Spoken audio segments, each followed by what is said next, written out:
Here we go. Mr. Curran, how you doing today? Tremendous, Christian. How are you? Hello, Andrew. Hi, how are you?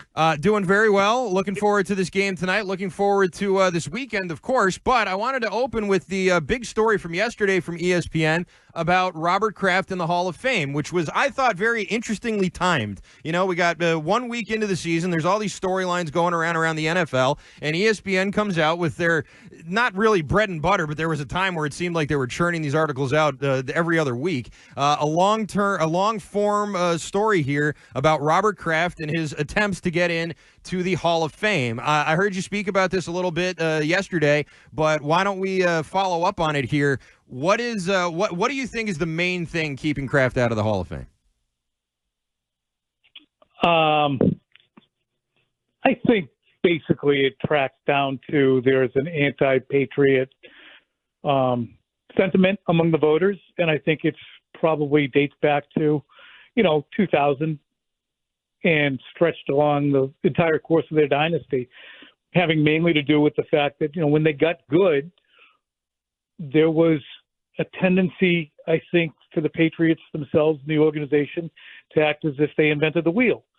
And I think that was off-putting, and the continued success of the organization we saw play out between the league and the team in 2007 was Spygate.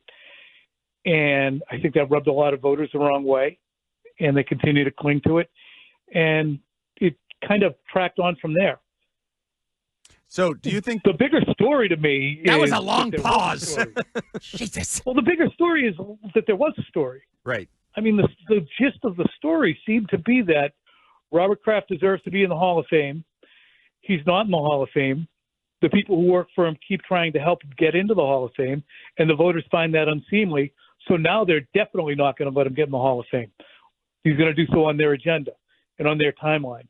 So to me, this was more – it raised more questions to me about the voters and the amount of time invested in talking about the Dynasty book and the Dynasty docuseries as if those weren't going to be done regardless. If Robert Kraft got into the Hall of Fame in 2018, those things were coming out.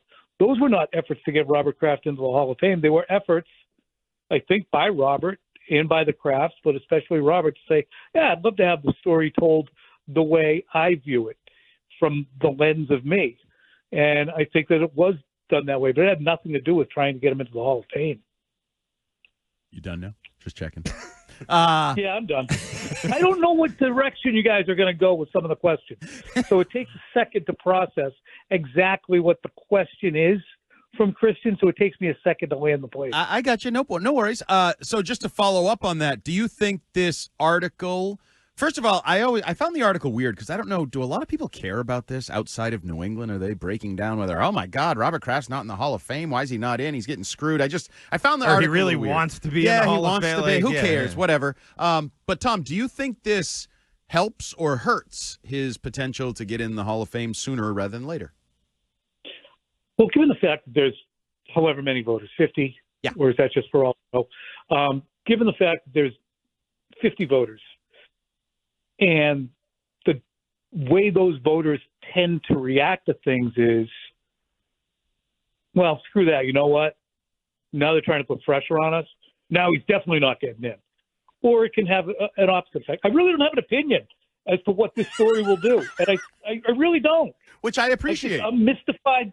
I am mystified that the story was written in the way that it was, and that the overarching conclusion that Don Van Natta seemed to be driving home was, hey, Kraft really wants to get in the Hall of Fame. Look how hard he's trying. I mean, he definitely deserves to be in, but he looks like a clown trying this hard. Yeah, and 5,500 words to get to there. Yeah. Not a short read. Tommy, the Patriots taking on the Seahawks at home this weekend. We saw Malcolm Butler's going to be the guy ringing the bell, and that's a nice little troll job there. The Seahawks won their game similar to how the Patriots did. So how do you see this matchup going? Who prevails on Sunday? They are definitely a little bit of mirror images, I think, because you have a journeyman quarterback for both teams. Both teams with a rookie head coach, a good running back for both teams. Defenses that are pretty capable. And, if you look closely at what Seattle did offensively last week, wasn't that impressive aside from Kenny Walker's performance. A 34-yard scramble for a touchdown for for Geno Smith, but they were 4 for 12 on third down. And of those third downs, they were in 3rd and 5 or worse on 9 of them. So they're not really a potent offense. It's a good spot for the Patriots to be home, to play against a team that, again, does not have a great rushing defense, or at least did not last year, the Seattle Seahawks. So it's a good spot for them. But, again, it's a 4-win team last year that still has a pockmarked and question-laden offensive line, regardless of last week's outcome. So it wouldn't be a stunner if the Patriots don't come out with more points on Sunday than Seattle. Tom, don't yell at me if you hate the question, but I have a question for you based on 3 guys in new roles that I think did really well on opening day. And I would say Gerard Mayo, Alex Van Pelt, and Jacoby Brissett all did a really nice job in their debuts and their current roles for the Patriots.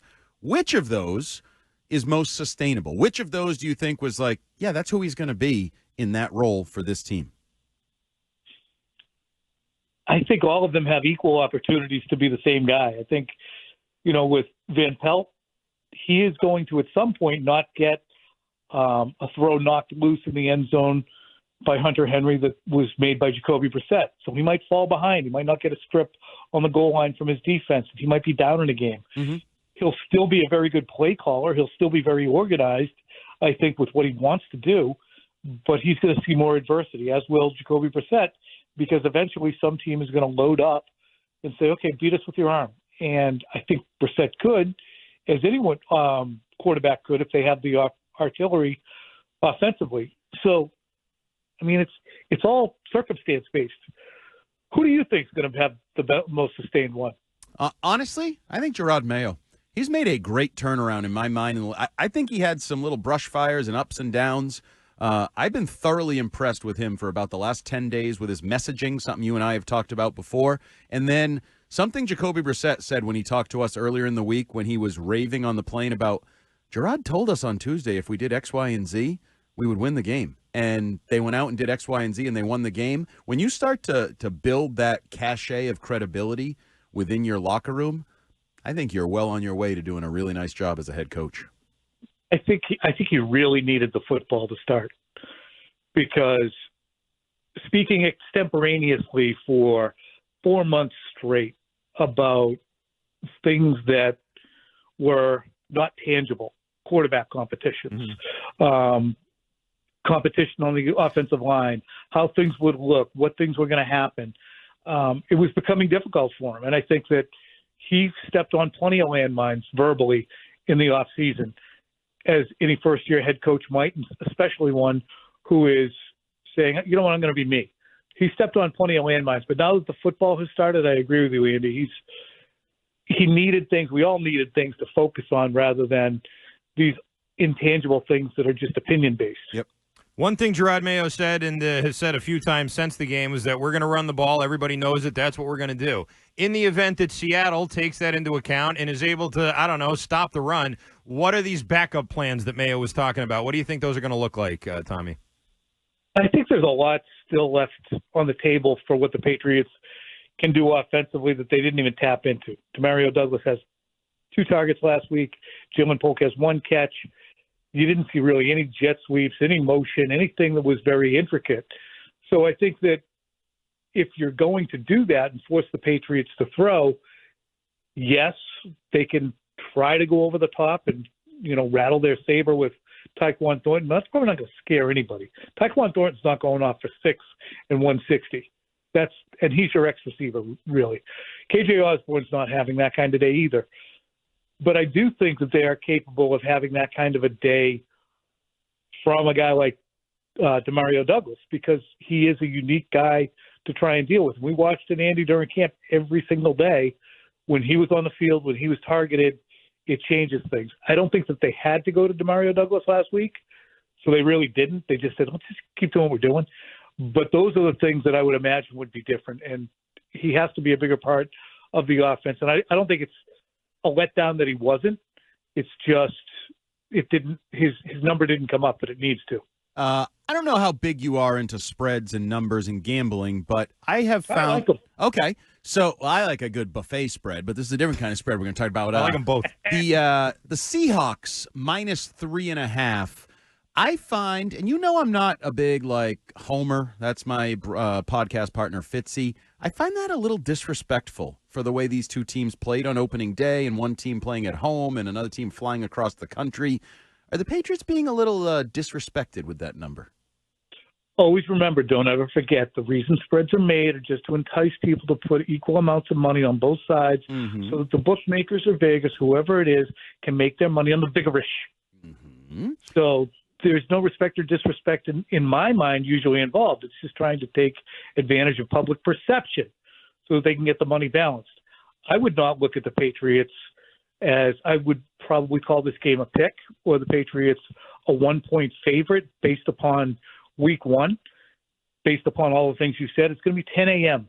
for Seattle when this game kicks off. That means they're getting to the stadium at 7 a.m. That means their alarm clocks are going off at 5 a.m. Pacific time. That's hard. And it's not a potent team. The Patriots do have an outstanding defense. They came out of Week 1 basically intact, injury-wise. They can run on a team like that. So all those things enter into that in terms of why I would say the spread is off. But they're trying to make the number enticing to people, and they're looking at, well, Patriots won 4 games last year, and it was only 100 hours ago that we thought that they were the worst team in football. So let's not go crazy with trying to make them a favorite here. All right, we'll leave it right there. Tommy Curran, thanks so much for the time. We'll talk to you again next Thursday. Very good. See you guys. All right, see you later. It's Tommy Curran, NBC Sports Boston, joining us here on WEEI Afternoons.